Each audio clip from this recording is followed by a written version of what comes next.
来到新闻的现场，来看到即马是台湾麻鱼仔大出的季节，抓到量算的有700万尾，也毋过一寡放窟的业者发觉讲有钱煞买无麻鱼仔，原来就是因为咱台湾麻鱼仔一尾介绍行情是100块，若是走私到日本一尾会当卖到109块，加买一倍。即马走私的情形会当讲真正力，讨价人有钱，阁无一定买得到。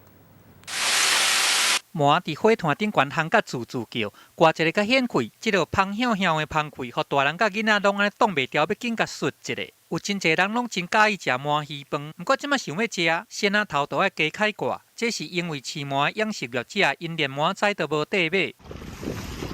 家己沿海麻仔的捕获量，伫即期已经超过前一期的数量，掠我要700万尾。不过，即落麻仔是安尼看会到买袂到，原来是因为走私伤过猖狂咯。有钱嘛买无麻仔吗？因为佫减产，佫走啦，佫特别厉害，无当买。金门的海域甲桃园机场，小连续去接到即个麻仔走私案，业者讲，台湾的麻仔一尾卖100块，要若是转手了后，佫差不多是110至120块。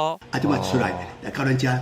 拄第一站的，伊乌条就是安尼走，啊，即摆咱遮掠了，才对大陆、韩国、日本。若是讲走私到日本，一尾会当卖到107至109块，安尼差不多规倍的走私才会才加压。台湾掠麻仔的时间是亚洲上早，麻仔的品质嘛是上好，毋过嘛是拄好去拄到日本的麻仔济，日本的渔民大家都抢要爱，所以即个麻仔的价销就安尼愈探愈悬咯。这嘛连带互养殖业者咧海产讲啊，这实在有够咸。